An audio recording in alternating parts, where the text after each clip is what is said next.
Hello. Okay. So thanks everybody for the presentations. I guess just wanted to start off by kind of throwing some general questions out there. I mean, we have a pretty diverse panel. We have people from the media world. We have, practicing architects and technology people. And so I think it's really interesting. We're talking about also, in the context of this future now, we're talking about, what's come up today are the issues of, to some degree, we've talking about crises, economic crises, environmental crises, and these are things that are sort of shifting the kind of landscape of practice, or shifting the way that practices are forming. And this first question is sort of about agency. So each one of you are engaged in architecture to some degree, but you're also, a lot of you seem to be engaged in other issues or splinters of what traditional practice is, right? And the question regarding agency is, in general, do you think architects have agency in our current world? That question sort of has to do with the fact that, I see a lot of practices now that are much more diversified. This idea of collaboration is a very prominent kind of thing that we talk about when we talk about practice. And the question is, why is it that we need to sort of, as architects or as in terms of architectural practice, sort of see diversity as a kind of essential thing in order to survive and be effective in this world? I'm wondering, how do you see agency kind of entering into the equation? Mark, like you're starting an architecture practice, the economy hit, and you started a social media architecture site, in a sense to give broader voice to architects. Is this a sort of necessity that we need to sort of like create our own sort of discourse, or our own sort of like ways to broadcast what architects do? And like your presentation, Yen, where you were talking about combining, when you joined up with the other firm, and then looking for that voice about what your firm is about, but then you're also showing how you wanted to express that voice through something that's totally not architecture related, which is food. And it's like, that's a lot of this is something that, I have an architecture practice, and these issues definitely intersect our own practice.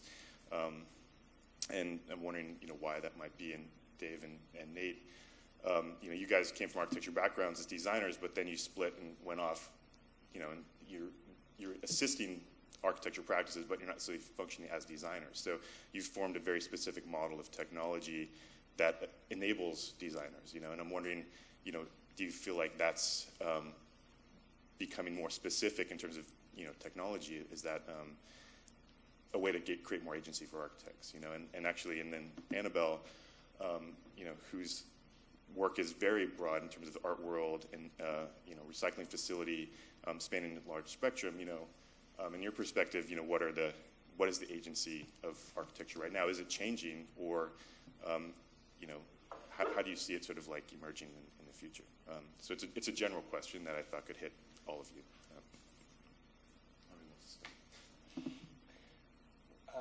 Maybe you could just, can I ask you a question? Yeah. Okay.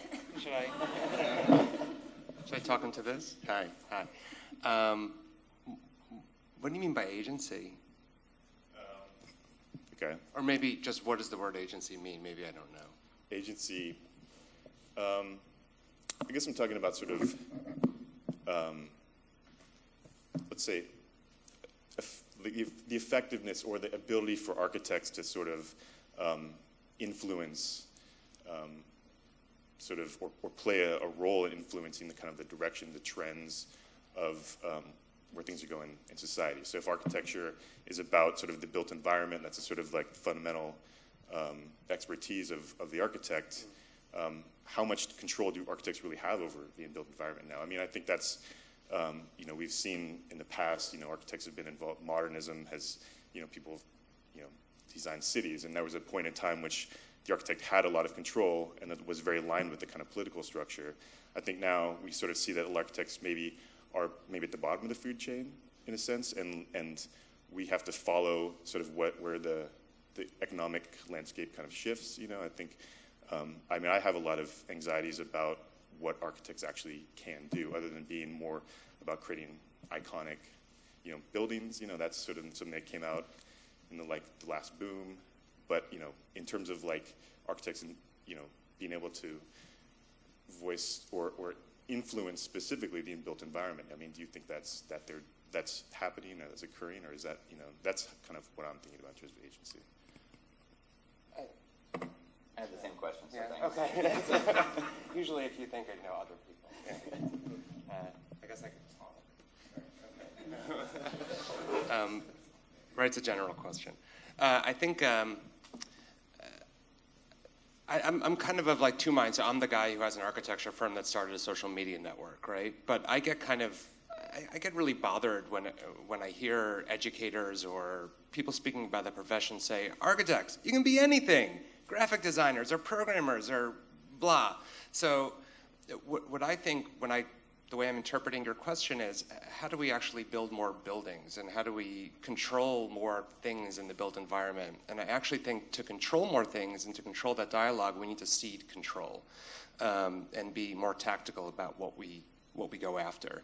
We have this kind of throwaway expression that we say at the architizer office, which is that everyone's a fan of architecture without even knowing it, and that everyone is an architectural photographer when they go on vacation.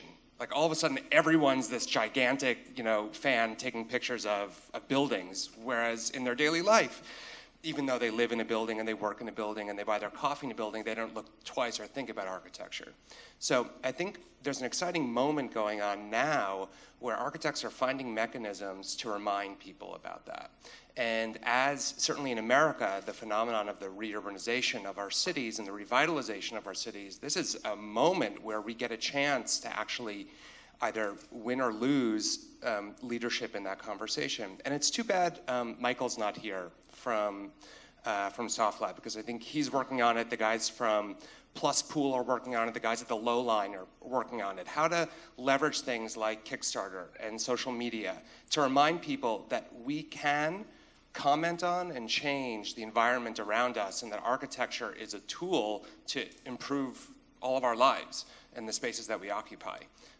So it's about, I think, expanding beyond our own conversation and looking for people in these kind of not traditionally related fields like communication and fundraising to be our friends and to do it together.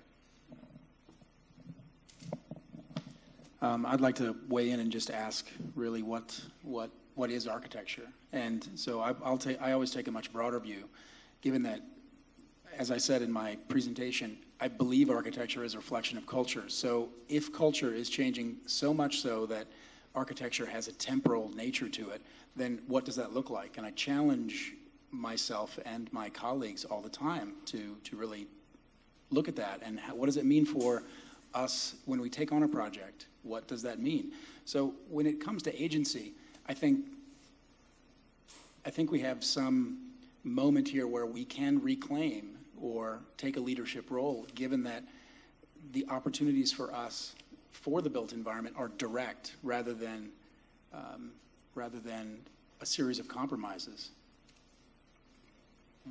That image of the printing of the house that we saw earlier, I think that is real, and I think that is very powerful for architects to take on. In the larger sense, the value of architecture and where we engage, I think, is at risk, given that just about anyone can build their own house, anyone can be the citizen architect, but we need to recognize that and embrace it. So I think we're at a very funny point. The opportunity is there, but do we grab it? I think the young architects should grab it. I find it to be more fascinating to be working in the field now than I did a decade ago. The opportunity and full spectrum response to what's around you is amazing, because you don't just engage with the architect across from you or the architect on the other line. The person you're engaging is rarely another architect. It's some other expert in some other field that's enriching your process and understanding of psychology to new materials, performative skins, you name it. That is fascinating. When technology blew up in the late 90s, we're starting to see the effects as the slowest moving art form.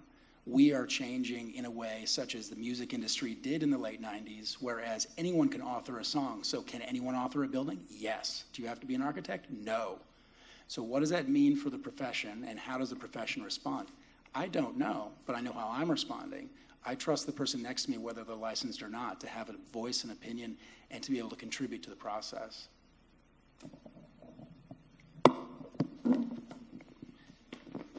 I think that's very interesting what you said, because fundamentally I agree.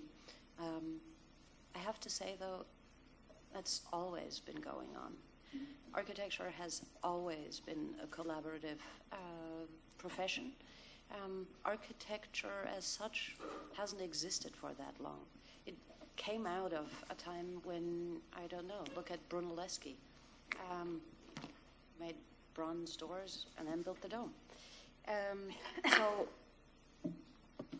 everybody feels that anxiety, and I think the kind of practice that I, for example, run, however seasoned I may be, is changing. And you can't deny that it's changing, because I think that people are far more sophisticated and far more educated, which for the most part is a good thing. So when you then say, well, everybody can, take architectural photography, yeah, that's annoying, I know. I get annoyed about that too, like everybody knows so fucking much. But at the same time, you have to embrace it, and you have to believe in the collaborative process, and you have to believe that other people know things that you didn't know. And if you approach it with an attitude of learning, I too find that that's very inspiring. Having said that, I don't want to be apologetic about being an architect and about being preoccupied with what ostensibly is a very sort of small consideration. I am concerned about where to, I don't know, set a corner bead, or the next larger thing is what the proportions are of a particular space. By extension, how people move around in space, and how, at the very end of the day, we make public space that inspires people, where they can do things, where they don't just move around in something that was the result of algorithms and computation, and, oh, wow, some phenomenal space that, in a model looks like this, and then there it is, huge. Great, what a fantastic, interesting activity, but it ought to be informed by who are we? What are we doing in these spaces? How do we come together, and how do we learn from one another? Okay. One of the places that I struggle with, and maybe one of the reasons I kind of have splintered off from the profession proper, and Mark, with your reference back to Dong and the plus pool, I mean, I think architects just are constantly reacting. They're always in a position where they have to wait, and they kind of, and fish for that client. But if you guys aren't familiar with the plus pool, you should check it out. I mean, they created a Kickstarter, raised close to $40,000, and created their own project. Why don't we create our own projects? And that's, now more than ever, it's easier to do that. And a project doesn't have to be a building. It could be a social network. That is a venue that affects how people interact with each other. I'd say that's probably more successful than the majority of the buildings out there, because they can experience each other, they can talk, they can start movements, they can collaborate, and it doesn't need to be in a physical space. And I'm, being the technology guy here on the I'm not pushing for technology, but I do think architects need to rethink a little bit what the notion is of how people interact. And it doesn't have to be in a physical space. And if it is a physical space, own it. Go out and, the Occupy guys, they made a space out of Zuccotti Park, and they're not architects. It's, why can't we just go out and own the project and just run the project, make our own project, instead of waiting for someone to say, this is my site, and this is kind of how you have to give it to me. This is really what I want, and just make it pretty on the outside. And I like blue glass. So it's like, that's not an exciting situation to be in. So I think that's where architects have a ton of opportunity. So that's where. I think I would say to that then, if, yes, we could go out and do that, but then is that architecture? Is that that wasn't what I was trained to do as an architect 25 years ago. That's not for me. I mean, that's something that I think is happening, and that is the amazing thing about social media, is that it enables people to do that, to anybody to do that.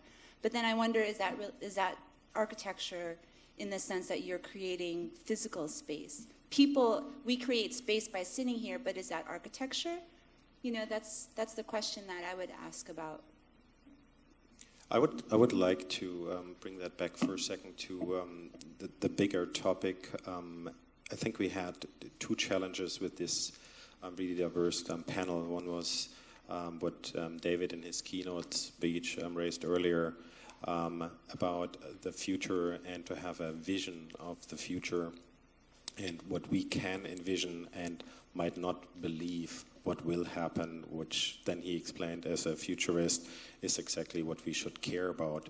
The second question is the basic of Future Now, and Joe Aliotta's theme is the challenges of today. How can we answer them to structure our own future?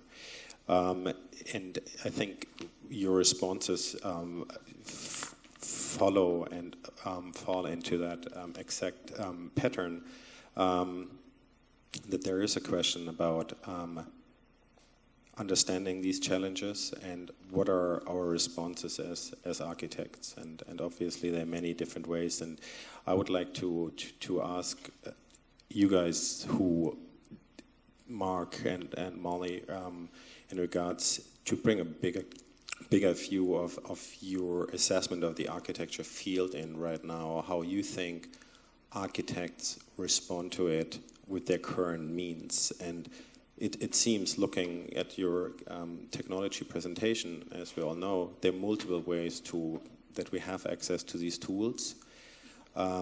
Which tools are actually needed, right? Is it what came a little bit across in the last comment? Is it about this certain fuzziness and the formless of having architects responding to every single issue, or is it also to sit back and understanding actually our challenges with the tools we traditionally bring from our own field, right? So it's a little bit an assessment as well, which I just would like to bring in for a couple of minutes from maybe Molly, you want to answer that? Sure. Yeah, I have not practiced as an architect, so I cannot speak as much to the tools side of the equation, but I mean, I think the common theme among us all is this idea of communication. I mean, David and Nathan talked a lot about that theme within the tools that they're using, and that problem that you're trying to solve of communication between platforms. And I think this issue of developing a voice is another something that we've noticed in terms of people that are talking with us and approaching us at the paper with their work. I think architects have, in many ways, younger architects have gotten quite savvy in terms of the way they speak about their own work and the way they present their own work through images in particular. The tyranny of the image is a bit of an issue, I think, particularly with online journalism, because I think the conversations can stop at the image, and particularly some of the more cinematic kinds of renderings that are produced today that are quite striking. But I think what would be interesting to think about for the future is ways that the stories of the process can be told throughout in compelling ways. As Ilya said, these building projects often go on for years, and what sometimes happens is we have an announcement with a great rendering, and then there's radio silence for years, and then the building miraculously appears. And I think in terms of architects engaging more with architects, taking a important and proactive position in the built environment, I think ways of telling those stories all the way through the process would be wonderful. Thanks. Hi. I think we have to be. You're like verging on something that so frustrated about, and my thoughts are still unclear. So this might be a rant. This could be brilliant. You'll let me know. Right. The tools that we use, we tend to fetishize. And we tend to fetishize it to the detriment of the profession. I'm becoming convinced of this. I think the work that you do is fascinating. I don't think it's going to fundamentally change architecture. Because, and really, like, for me it was a moment, I just read Michael Graves wrote an op-ed in the New York Times a few weeks ago about drawing and about how we're losing drawings and we should be very mournful of this. But like, what is he talking about? We build buildings. Who cares how we draw them? Ultimately, if we're talking about the future of the profession, let's talk about the big issues. If we're going to change the way that we draw, what do we get out of it? I don't really want to talk about saving time or, you know, these minute kind of, now everything clicks to the right thing and it's all parametric and that's fantastic. Do I get to hold the upper hand over a contractor after that? Is that where we're headed? What are the goals? So many times in these conversations, we end up talking about these smaller pieces, these smaller tactics.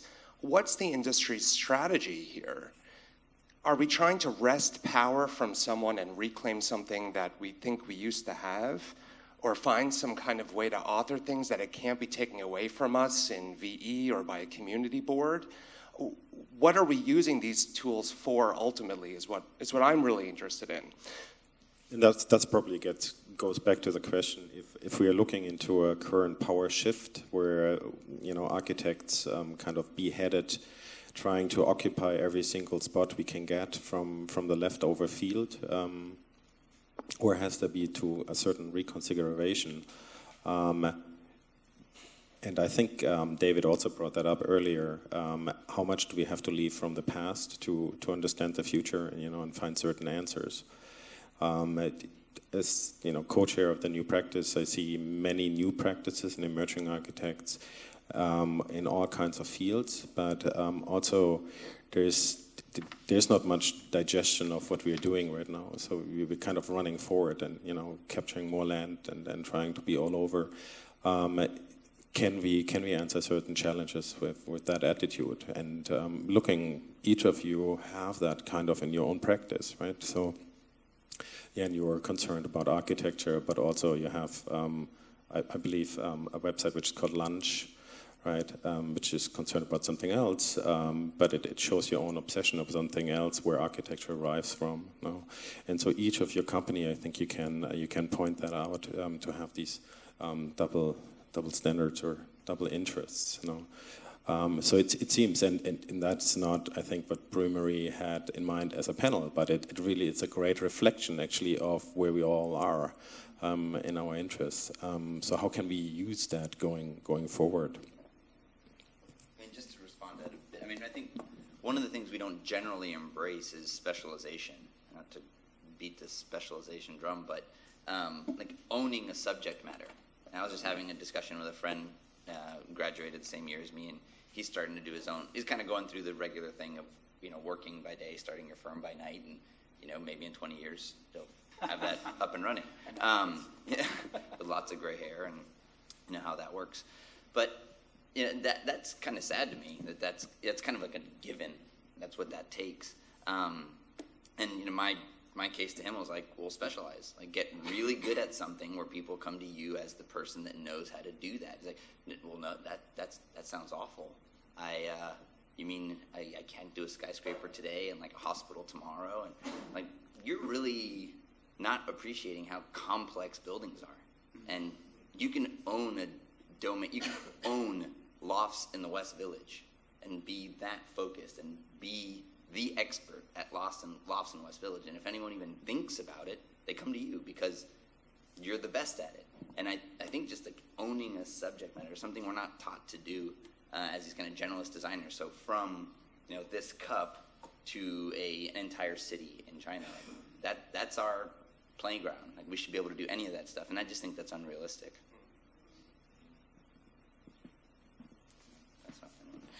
I kind of wanted to pick up on the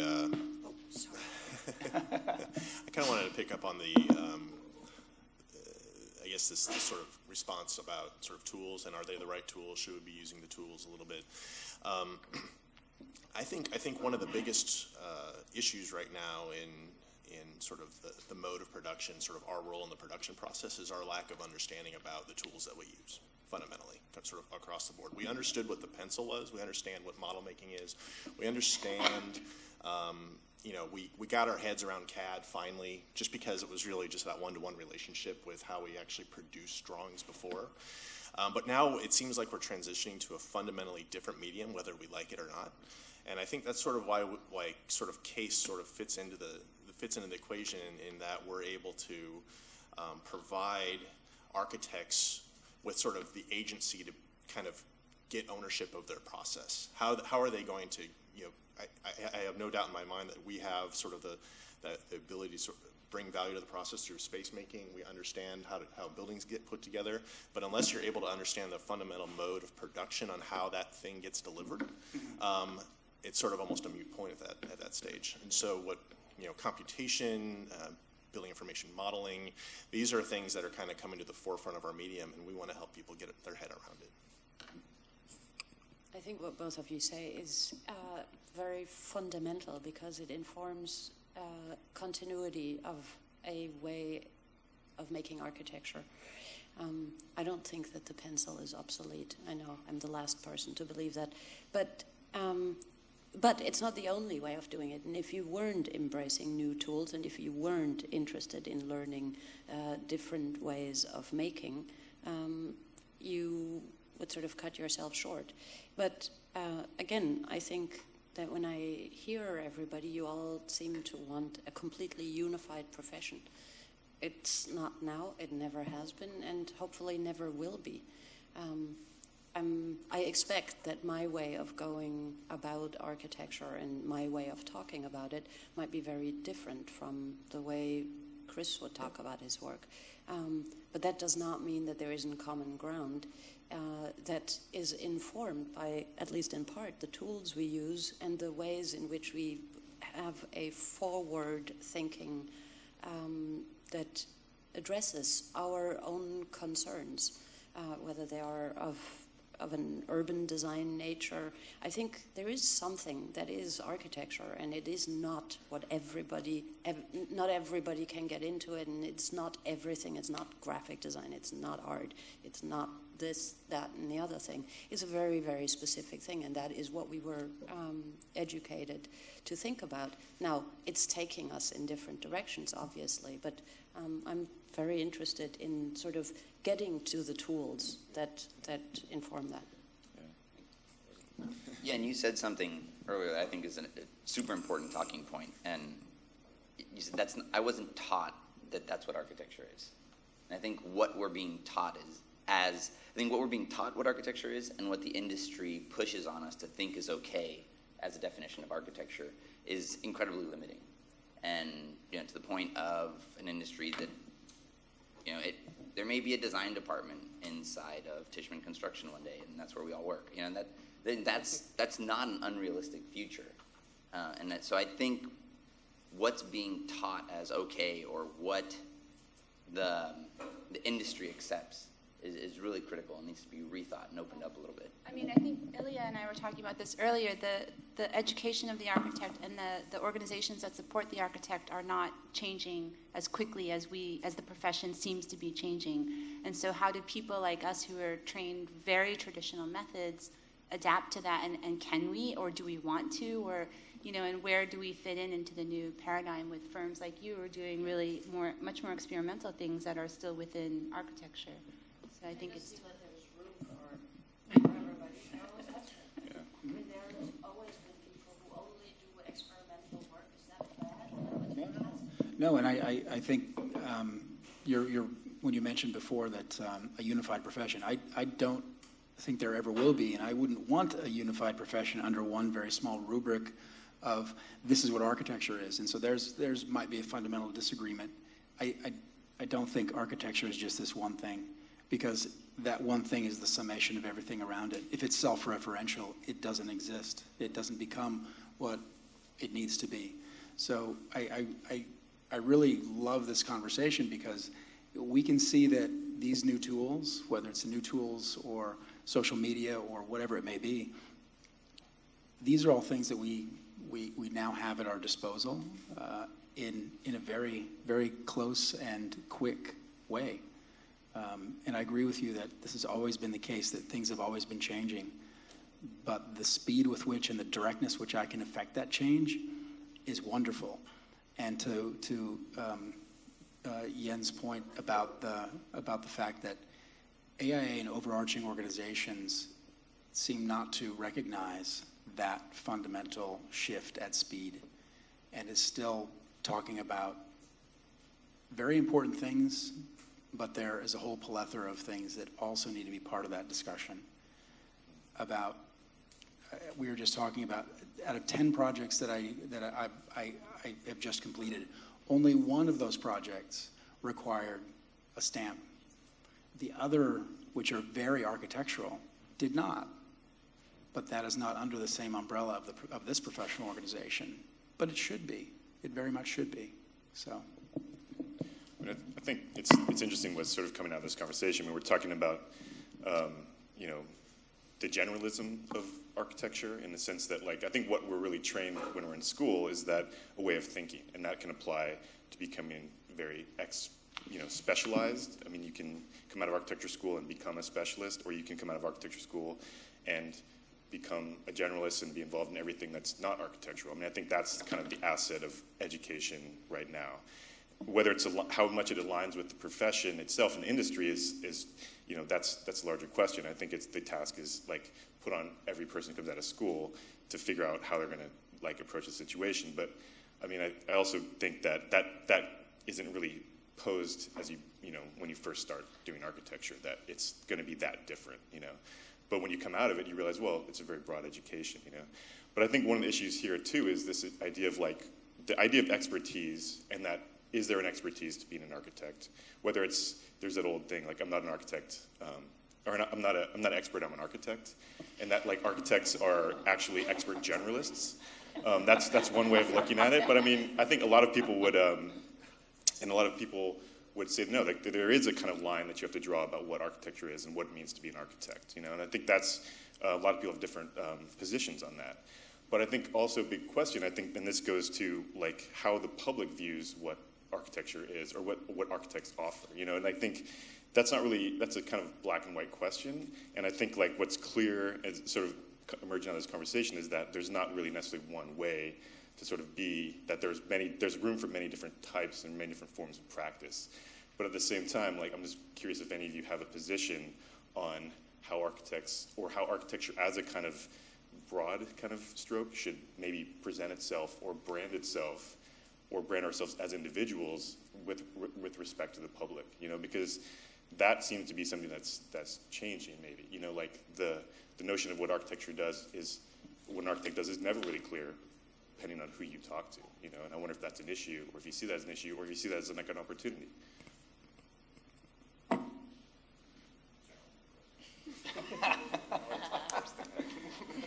Well, as the defector, I mean, I think one of the critically from the outside looking in, I guess, and not having to do it, which also isn't fair. But I think architects struggle to ultimately prove their value.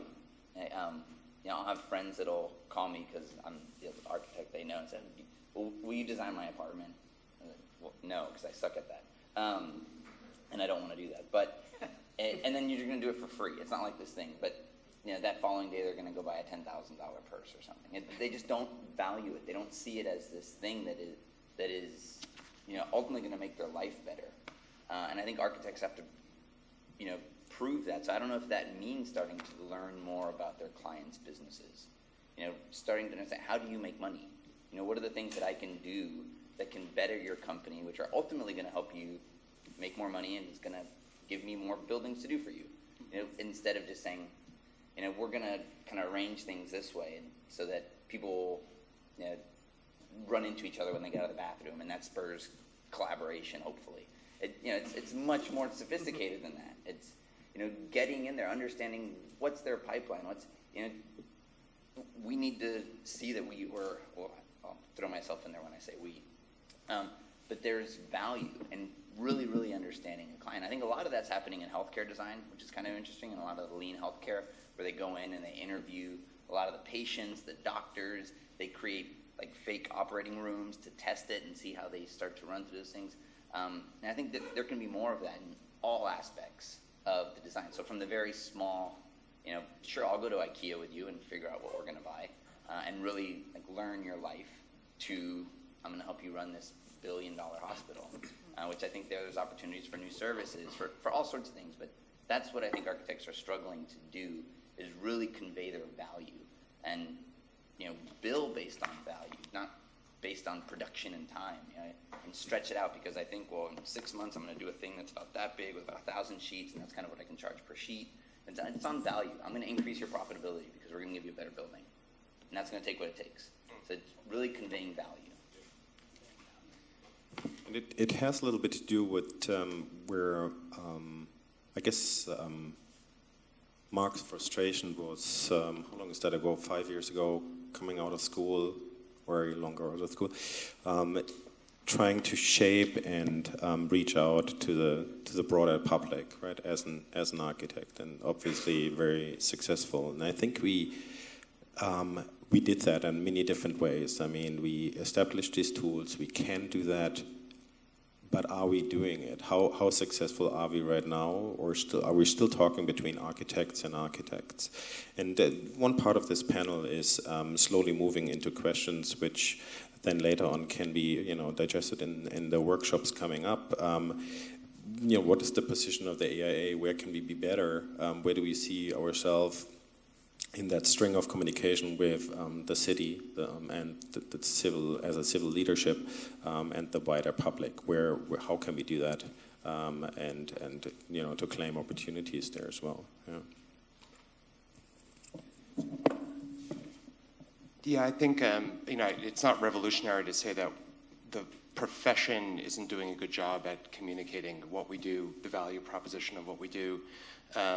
The words that we use amongst ourselves and that we try and speak to other people, it's not working, right? Everyone knows that. No one actually knows what liminal means, and it's like this fundamental thing that needs a complete revolution. But it's just a piece of the problem, because I think the value proposition that you're really striking on, the business value proposition, what we bring to the table, and why we get to bill people for the work that we do.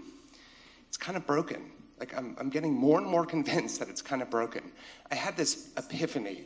What's that? It's never been Maybe it never existed, right? We just asserted ourselves and said, now it's a profession. I met with Ben Kaufman, who's the founder of Quirky. Quirky.com. Do you guys know this site? You can submit a design, they evaluate it, and for consumer-sized products. And if it's good, they'll produce it, sell it, and give you profits back. So it's for product designers. It's really for anyone. And it's this hugely disruptive thing. And in the tech world, that's all anyone talks about. You look for the disruptive opportunity, you zero in, and you seize that opportunity. So the iPhone 5 just came out. And Quirky did an all-night charrette, basically, where they invited people to submit designs for things, accessories that people would need for the iPhone 5, because, it's totally different now. You need all new stuff. And it was the most successful thing ever, and the products would be on the shelves in a week. He found that problem, he zeroed in on it. It was a design problem. He found that problem, he zeroed in on it, and he solved it.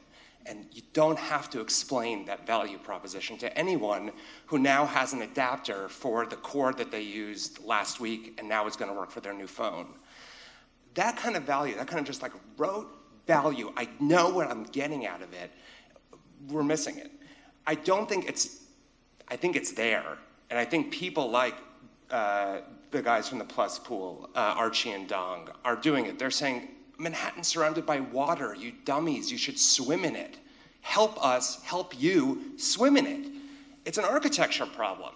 Like, okay, I get they're gonna raise another $1 million now. They just started their campaign. The Low Line 2, there's 2 acres of underground space abandoned in Manhattan. It should be a park. Yeah, it should be a park. And architects can solve that problem. So they just raised $200,000 on Kickstarter. Now, Healthcare, yes, I believe it, because you need an architect to build a hospital. How do we do that for people's homes and apartments and make that all part of the problem? Maybe it won't work. Maybe there is no value proposition there. Maybe it is just for rich people who want to build, something really nice on a farm. But I think that is exactly the way that we need to be thinking. We need to start thinking like people are paying us for the work that we do, or should be paying us for the work that we do. To follow up on that, I think, Annabelle, you just said something that was never sort of right to begin with. I think the architecture profession, from my standpoint, operates generally almost like we're still in the 19th century, not even the 20th century.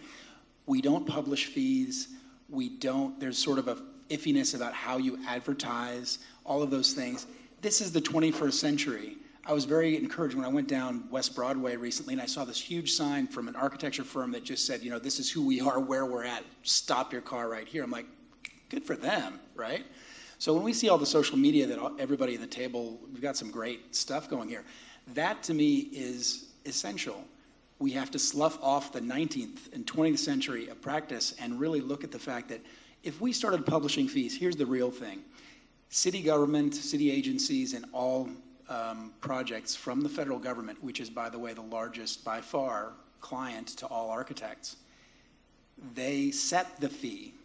If the AIA and others would say what our fee structure is from this side of the table, it may change the way that the government actually publishes fees or approaches us with fees, because it's a wide gap. But there's a class action lawsuit about that. Yes, there is. But it must be said that if we are going to have a value proposition, we have to tell people, especially our own people, what is acceptable fee structure. And when you start an office, where do you go? There is an antitrust suit against the AIA because they used to publish the fees, and we're not allowed to. So I understand the concept. But why? Why? Yeah. As a professional organization. There was but may I just ask a question? Yeah. I think part of this panel discussion was about the architect as a sort of civic leader. And I think the issue for me is, I have the gray hair of New York, but I'm a born and bred New Yorker. No, take a mic. Sure. Go, Mike. I'm a born and bred New Yorker, and my kids live here, and I think my grandchildren live here. And I think what the value-added proposition of what an architect is really what we can be as civic leaders. What is the built environment going to be like 20 years from now, 30 years from now? And Ilya, since you are a co-chair of a committee that really is looking at, I believe you had a session on 2080, and so you're looking forward to the future. I think the value added is not whether you design somebody's closet in the house, whether you become a specialist in a co-op, co-ops in Chelsea or whatever it may be. It's how we can be leaders. If you want to have architects recognized as thought leaders, you have to be in the civic arena. And I'm not really hearing that. What I'm hearing is, and I'm sorry, I'm going to be very specific about it, I'm hearing about technology, design as architecture, not necessarily architecture in the built environment. We all went to school to learn about design. We are all designers. But is just being a designer, being an architect? That's where Yen is talking about. Where are we as the leaders? How are we going to be recognized by the public and bring value to who we are? I have a fundamental problem with that. Because leaders by nature are a select few, right? So you're taking a whole class at Columbia where I teach of 150 incoming MArchs, and you're telling all of you, every single one of you is going to be a leader. That's not realistic. Some of you are going to be supporters. Some of you are going to be leaders. Some of you are going to be managers. So to say that everyone's a leader, I think is setting, well, basically what we have, a disgruntled profession. Just people that are upset because they're constantly being told that they didn't succeed at being that kind of like apex, person in the larger chain. With your training, right? Are you involved in your community board? With your training, are you involved in your community board? You have people on land use committees in the city who are doctors, attorneys, beauty salon owners, but they're not trained architects and designers, and they're making decisions about the built environment that piss you off. No, but what I did is I started a blog that gets 30,000 visitors a month, and I teach them all tools so they can go back into their communities and affect change with the way. So I think that's like a very specific notion of how I affect the community. But I think based on what I'm doing, I'm affecting a global community because I'm teaching students at all sorts of schools by giving away my knowledge for free. So it's just a different approach. So I don't do that, but I do other things. Right. Do you agree that an architect should? Well, I think we can maybe take the term leadership, maybe a little less literally and think about it less in terms of a position, formal position held, and maybe the idea of the architect is more of a public intellectual who is, as you mentioned, going to these community board meetings and speaking up. And there are myriad ways for the architect, I think, to take on that kind of role. And one thing we sort of alluded to we've been talking about this idea of proactive involvement, but one thing we haven't mentioned is the recent Venice Biennale exhibit, the U.S. Pavilion, the spontaneous interventions subject matter, which was about very much kind of grassroots, guerrilla, proactive thinking and design and architecture. Other groups like Design NYC, which kind of plug in architects and designers with nonprofits in need around the city. Those are all ways. Unfortunately, they're fairly small opportunities now, but the goal would be to make those much larger opportunities, I think, for the architect to take that role. I'm going to kind of answer your question directly. Do I think architects should be taking that role? I think yes, but I don't think all architects should because they may not be very, very good at it. I think there are inclinations. Better than this beauty salon owner? What's that? Better than the beauty salon owner, who's on the land use committee and the community board? Well, I think I think some architects are very much inclined to kind of reach out into that domain. I think some architects are going to be very good at investigating materials. I think a lot of architects are going to be very good at planning out spaces in a particular typology. They're all architecture and they're all sort of contributing to the profession, but I think, to back to David's point, to try to lump all architects under sort of this is the thing that you should be doing is sort of perhaps not correct. But I do absolutely think that that is a place for architects. And I think if that is a key thing, then we should be teaching public policy in schools, in architecture school. Right, we take... So I need to move away from the mic or the speaker there. So when I did this survey of architectural students and ended up with about 450 responses. And one of the questions was, every leader needs followers, every follower needs leaders. Where are you on a sort of a 10-point scale? All but about 4 identified themselves strongly as leaders. Well, something's missing there, and leadership is very much a fluid thing, and if you are always a leader, you're going to fail. And so it is at times knowing when to step forward because you have the knowledge, you have the particular skills and the presence to do this. And other times, true leadership is knowing when to step back and let others come in. So we need to not only teach this sort of public civic engagement, we also need to teach a sense of followership.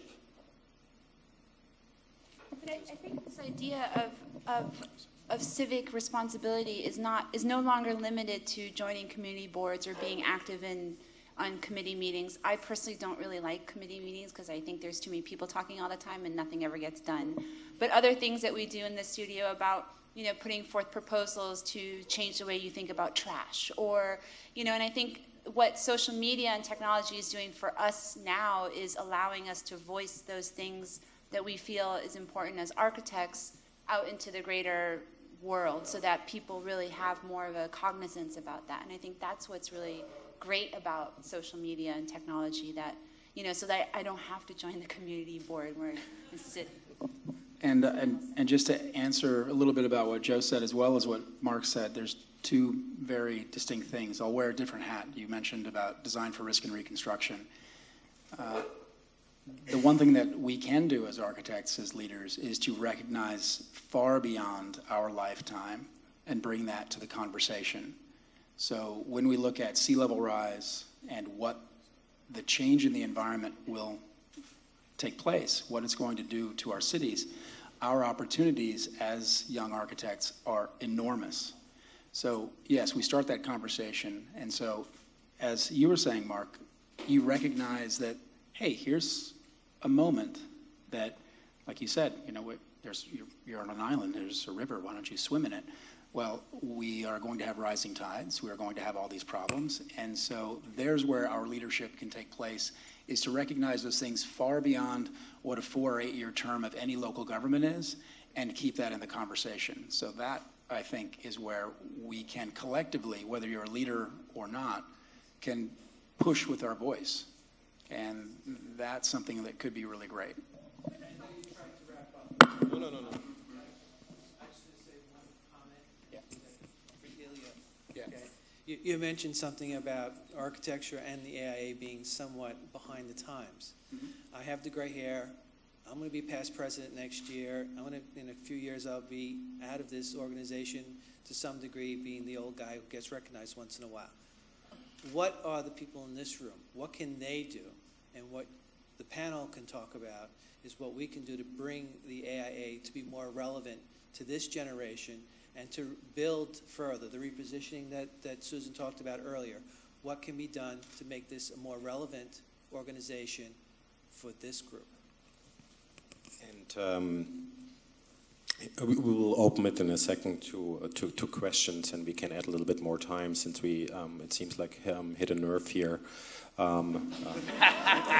which is great. And as I said in the beginning, I mean, this is a little bit about a global discussion, what future holds for us, but it's very much tied into New York City and obviously the AIA itself, since the AIA understands itself as leaders in this field.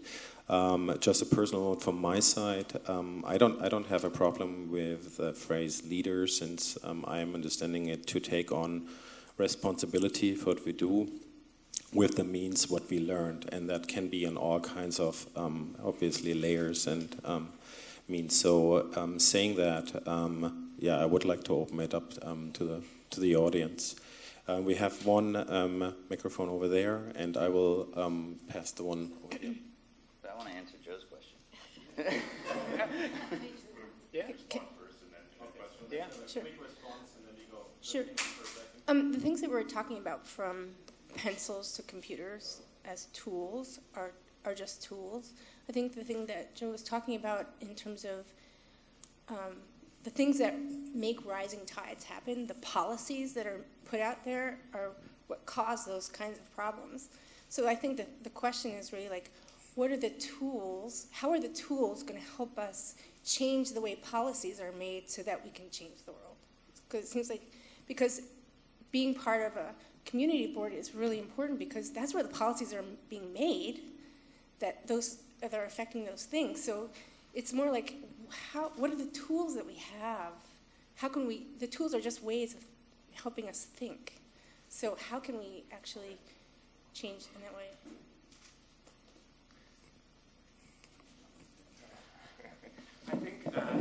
I think this is, sorry, I appreciate your question, and I appreciate your line of criticism, but I think these are tactics. Whether I'm on the community board or whether I run for president, these are just tactics. What are we selling? And I think when you look at something like the High Line that just got built, which is this massive piece of architecture that just got built, Robbie Hammond wasn't on the community board. He sold a convincing idea to wealthy people, and with that money, he sold that to the community board.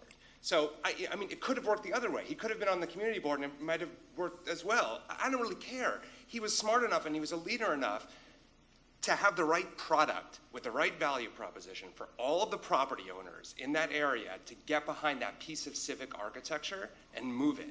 So that's a perfect example, though, because they went to the community board and heard about how they were going to tear it down, and they got pissed off, and they did something about it. Exactly right. That's a perfect example. But whether they're, so whether they're on the community board or whether they're holding a pencil or whether they're using Rhino or Grasshopper, that's not the conversation. We shouldn't get beguiled, and we shouldn't get into our usual tricks of diverting into conversations that we feel comfortable about and that we all have very serious stances on. We should be thinking about what we're actually trying to do. Yeah. You need to reframe that question to what changes to the world do you want to make, and then what are the tactics to do that? No, I'm not saying to actually be part of the community. I'm saying that we just need to think about, like, we have incredible technology that I think David showed that, allow us to do all these things. So we need to change how we're doing things. We don't have to be part of the community anymore necessarily. But what is the need for it? Because that is the way we're taught to be that best in the world. Right? So it's not, I'm not saying be part of that thing. I'm saying technology.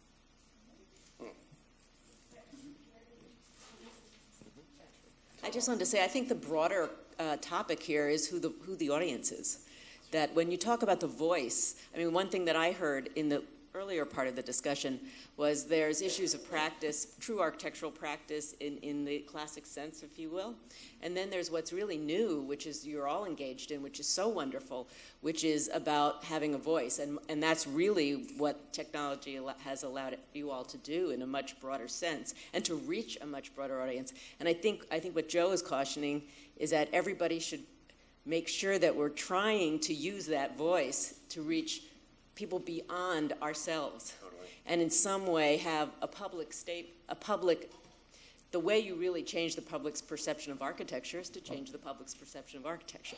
So it's not very, whatever. But at any rate, I think that's really the issue, is that we have to make sure, and I think that's one of the really great things about stuff like today, and I think that's why the AIA here, I can't speak for national, but the AIA here put its Center for Architecture here, on the ground floor, where people could come, where it's very public, to really try to do that. And as Joe's alluding to, I think, when he's not president and so forth, it is up to you guys to take the helm and really be the leaders of the profession and take that much further. And personally, I see a really bright future because you all want to do it. So that's it. That's my comment. Wasn't the mayor here, like in this room, a few weeks ago? Yeah.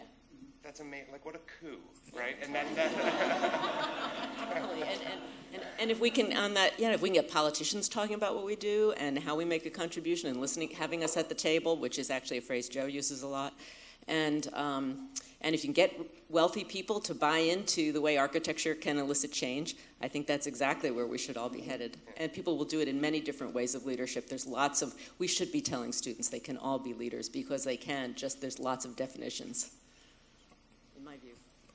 And sorry, I just want to quickly jump into the audience to have them part of that. It's not going to get in an internal AIA discussion. So do we have a microphone back there?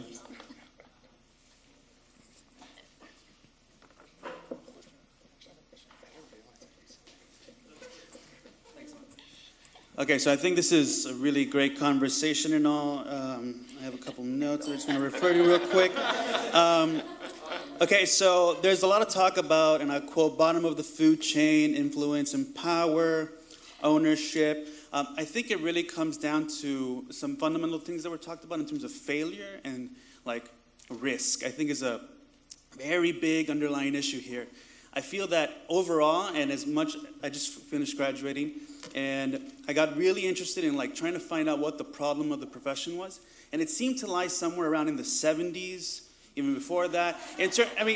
We've lost kind of any real legal stake in many ways, right? Collaboration, right, for us has been already, it's kind of codified already for us, right? There's only so many ways in which we collaborate in the sense that, let's say contracts on the construction site, right? Even just as something as seemingly banal as that and seemingly boring in terms of architectural profession, we should be really talking about how to empower architects even through that. And I appreciate CASE for one, because in terms of they focus on integrated project, right, delivery, which I think in the overall discussion of leadership and the overall discussion of collaboration, we do need to stop this kind of hard, to be very trite about it, Howard Rourke mentality of architects being these leaders out in the real world and blah, blah. I really think it should be more that we really have to just offer knowledge, right, of very specialized knowledge in many ways, and just kind of contribute that way as opposed to we need to be these guys that are out there. We have no political pool, right? It's kind of sad. we're not the ones out there really making policy decisions. We're not the ones out there that are really kind of structuring the fundamental, the basics, which is law, which is the codification of how we actually do things, how we actually operate. How do we actually gain power, I guess, or influence? And we need to, like, I guess, basically, as a question, I would say, how does anyone in the panel feel about that in terms of how do we manage risk in many ways, and how do we think about maybe more fundamental issues that underlie the profession in very severe ways? What was mentioned recently in terms of like cost structure, right? That we can't talk about that as architects. You can't. But really maybe we discuss. keep it to the announced question. I think that's provocative enough for the moment. Does the panel wants to answer that question, or Susan also wanted to maybe have an answer? You know, we talk about the AIA as like it's an outer body experience.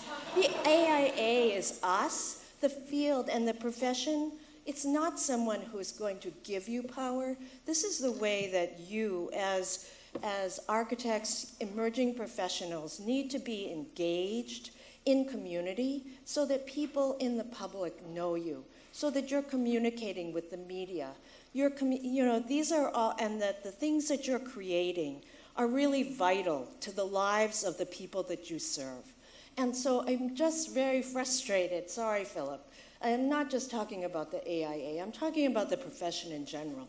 That we're not like given power. We are here to really serve and make our communities better, to live amongst people, to improve lives. Those are all the things that improve the value, that are the value proposition. So why, where are you engaged with just, your next door neighbor? Or you can be involved in a school, or like you serve with you teach someone in the library how to read, or English as a second language. It doesn't have to always be about the built environment, but people get to know you as architects, as designers, as smart thought leaders, as thinkers, as creative problem solvers. And so I think that this is what architecture is all about. It's that systems thinking, problem solving, and level of engagement. I mean, the reason I became an architect was not so that I would design some beautiful, rarefied, not that I don't appreciate that, of apartment, that I love the messiness of the built environment and the social spaces coming together, parks. We just rolled out, the Taxi and Limousine Commission just approved our movable public space. Yes, it will be, kind of a minivan, whatever, but it will function really well. So, I just feel like, come on, you guys, you really need to be about gaining sense of self and not necessarily that it's all going to be given to us or the AIA is going to solve all of our problems. It's us. My concern with what you just said, though, is that I wholeheartedly agree with everything you said, but that sounds like a philanthropic organization and not a business. And like a word that you've been putting there, like you need to also be business people. You need to be able to, make money to continue to be able to make buildings. So if I had infinite amount of money, I would volunteer my time and design everything, and as much as I could anyway. I'm not a very good designer, so whatever people let me design. But I also think that's critical that be part of the discussion. Well, I think that it's correct that there's truly several things at work. Who are you as a human being, participating in community, as a civic leader or participant anyway? And then there are those concerns that are truly about the profession. And if somebody asks me what I expect the AIA to do, I expect the AIA to lobby for us as a profession at a very high level. And I expect and hope that the AIA will represent those very fundamental concerns that brings very, very disparate voices together. Because when we are talking about what is my voice? My voice is going to be very, very different than David's is. But that does not mean that there isn't, as I said before, common ground that needs representation, and that needs representation, for example, alongside of the pharmaceutical industry, that is all too ready to bring, what is it called, Prozac to all of us. But they're very different discussions. One is a political and sort of professional representation versus personal engagement. And yeah, everybody. Political activism is about business. I mean, let's be real. And unfortunately, as architects as a profession are not a particularly rich profession. So we are competing with a whole bunch of other organizations that are lobbying for their purposes. So what we have is the intellect, the knowledge, and then when Jill mentions bringing it to the table, we have an expertise that we can bring. When policy decision makers say, our goal is to build 100,000 or 500,000 new units, well, who's going to be designing and building those units, right? But if they don't make that commitment, they don't make that decision, and they decide that they're going to build, I don't know, sewage treatment plants, there may be a few of us who might be working on it, and maybe not. So the question is, those policy decisions are business decisions. Our value to the profession, our value to the city, our value to the you know, I don't disagree with anything Susan said, but there are two related but similar things. It's about the PR of the profession. You know, how do we get to that table if we're not putting down billions of dollars like the pharmaceuticals lobbying Congress and the city? But, sorry, I was going to say, there was one word that Susan said that I think ties all of this together, and that's being relevant. You know, you can be relevant in your daily life as you're going to speak to community boards or et cetera, but, you know, you need to be relevant at a much higher level when you're, you know, the AIA lobbyist is down there talking to Congress. And being relevant also translates into the value proposition idea that Mark was starting to articulate. And, you know, I think that's where it starts to get really interesting. And I mean, I actually have a question back for Mark about where do you think people get stuck in that? And, you know, this idea of risk taking came up as part of another question. You know, where do younger architects kind of stop taking it as far as they might need to take it?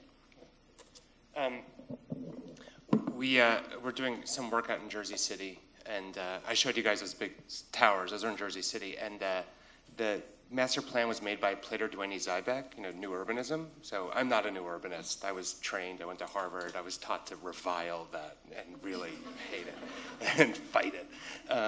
So we went through all these meetings, and we're up against this. Like, we can't figure out how to convince, until we stopped and thought about why everyone in the community board loved this master plan that they had adopted, because they cared about things that I had no interest in. They cared about awnings, and they cared about window mullions, and they cared about, like, you know, street parking, things that I just never thought about, right? I was thinking about, the building, architecture. But the value proposition for them of hiring an architect had nothing to do with what I was trained to sell. So we were literally talking past each other.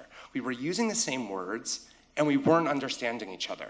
I'm talking about the pedestrian, I'm talking about the streetscape, but not at all about what they're talking about. They want to know what flowers I'm planting.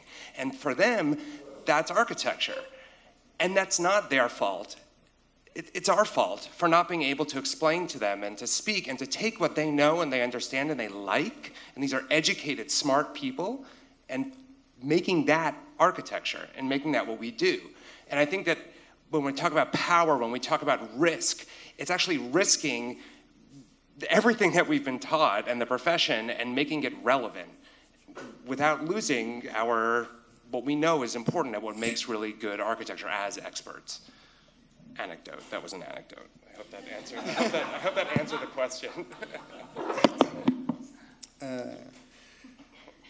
Well, I think like architecture profession is the most essentialist profession ever. And I'm convinced by that, right? But like Annabelle said, we have to find something in common. And I think that we have lost to talk about space experience. And though you were talking about that, Ilya, right now about the flowers. The community wants the architect to design experience, to design a space. I was yesterday watching a TED Talk about sound. Why we don't design thinking about sound, right? And upstairs in the morning we were all talking very loud, and we can hear each other, talking next to each other. And I think how we can just start talking about experience again, about space, is something, because if just we focus about problem solving, we're going to talk about units and numbers, but not about experience and architecture. So, it is a little bit about problem solving. We don't do a good job of conveying to our users, let's call them, that that's a problem. They don't understand it might be the architect's fault that they're sitting 2 feet across from each other and can't hear each other, and that there are spatial implications that resulted in that. They probably don't know that. They probably want to blame it on an engineer. Or, well, as an architect, actually, that's something we can fix. That's value. And we don't communicate it that way. We're going to know it's going to be experiential. You're going to come in and it's going to be nice and fluffy and, and warm and fuzzy in there. And no, it's not that. You're going to be able to hear each other better. And this is why. And this is, we're experts at that. And if we come to the table and lay this out for you. But the point is that, yes, we may be experts at a whole bunch of things, and hopefully we really are. But it does have to include listening to others. And so I think actually Mark's story is phenomenal because it is an issue of communication. And if you can embrace that somebody wants to talk about bloody awnings, and you say, well, why is that interesting? I can actually appreciate that and not just look down on the fact that they were interested in something so very pedestrian as just the streetscape. No, smell the roses. How fantastic. In May, roses, bushes, long, you smell them, you see them, the sun's shining on them. That's a good time, but it's not the only thing. And it is you who can lead people to sort of think about the next bigger thing and why it's not just about the roses and not just about the awning and not just a regressive way of thinking about it. And I feel that all of you here have very well demonstrated that the tools allow for expansive thinking. But it starts, in my mind anyway, with listening to others and including that into what everybody here always talks about collaboration and team spirit, but you got to really mean it, actually. And so to that extent, I actually think I welcome the beauty salon owner or worker on the community board because I want to hear what their concerns are. And I mean that seriously. I mean it earnestly. I mean that if I don't know what they want, how can we discuss about it? How can we... And that's been the age-old problem for architects. We're victims and missionaries all at the same time, and we can't bloody decide where we are.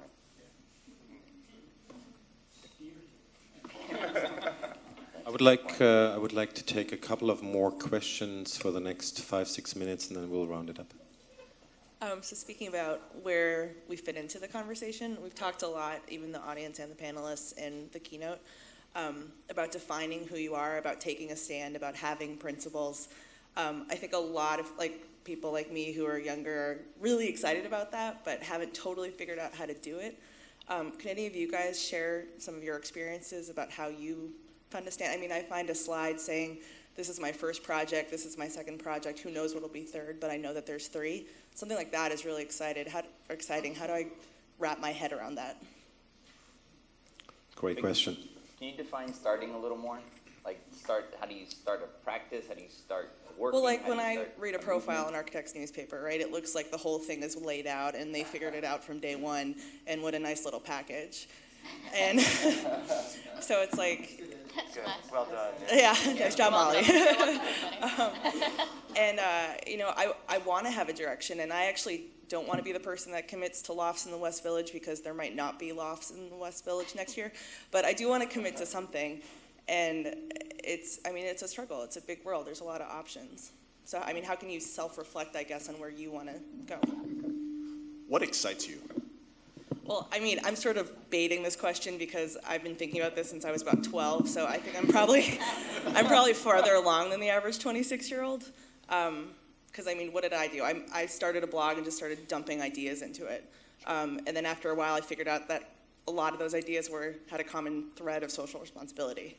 But I don't think everyone has thought about the fact that they could start a blog or has thought about the fact that they should keep a notebook or whatever.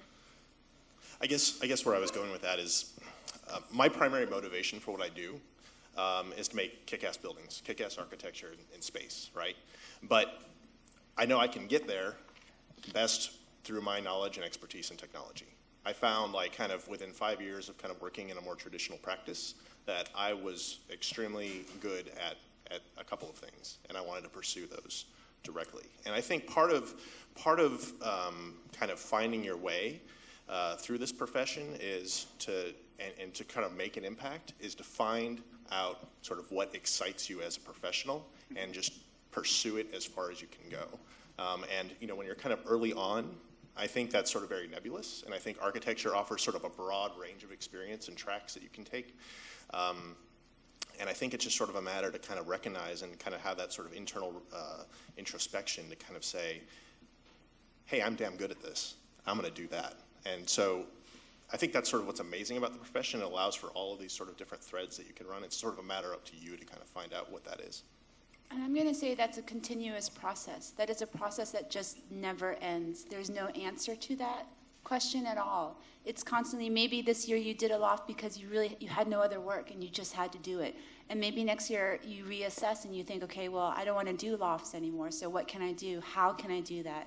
Should I start Architizer? Should I do something else? Should I start a lunch blog?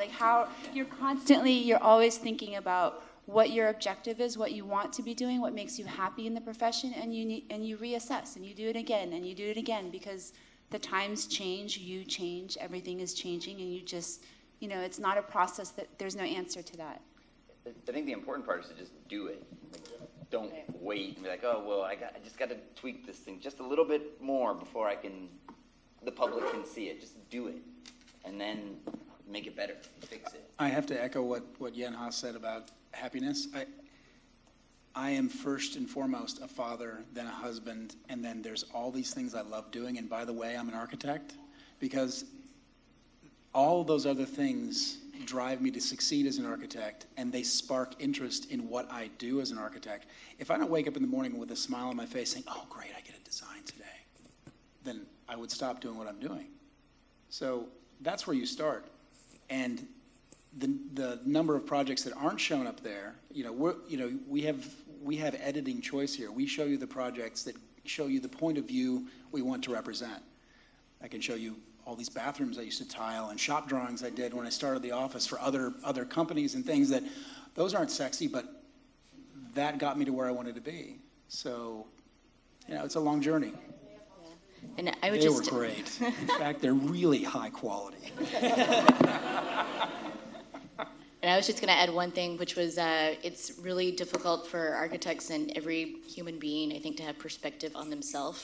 So I think it's only through time and getting some work under your belt and then being able to reflect back and having staked out some territory or put some flags in the ground of things you really care about, that kind of things will add up in a coherent way. And a good editor, of course. To add just one thing, totally, yes, do all that. Get work. And be totally pragmatic. Like, you went to high school with people that are now lawyers, I presume, and are making a lot of money.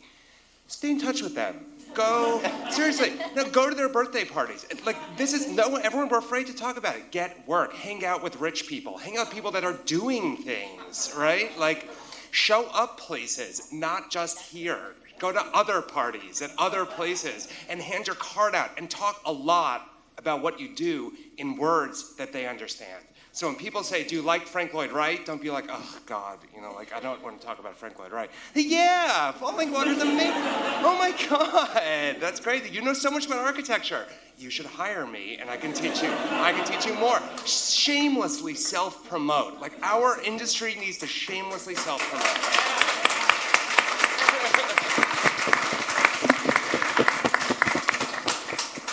And I think we can leave it with that. No better ending. I think we found a couple of questions within Chris's introduction to the panel, and where the vision of architecture for the future might lie. It sounds like it really lies within our profession and how we communicate with and to each other and to the world outside. I will send you off to lunch, and we'll regroup later. Thank you. Thank you to our panelists. Thank you.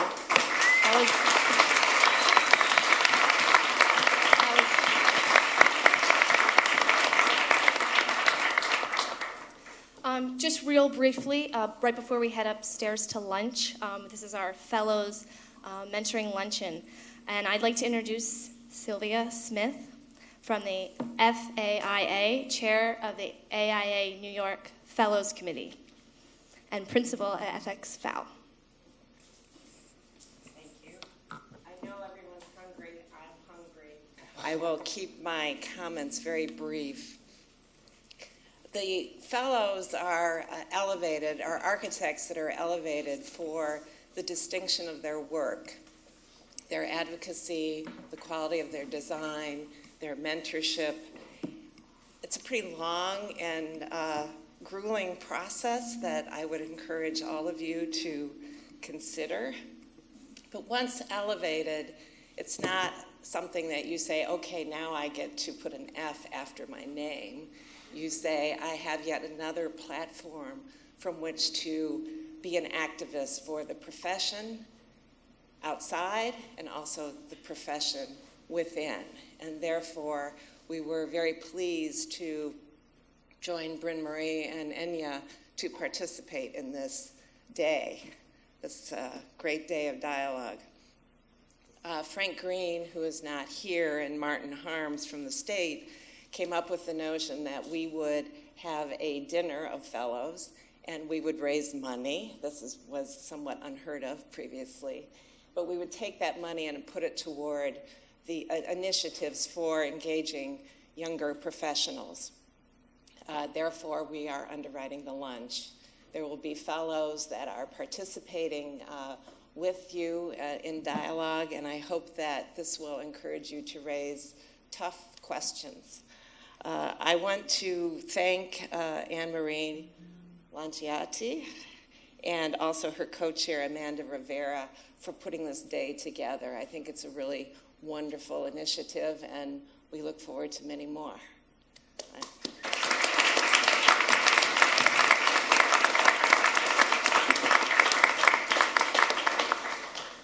Food.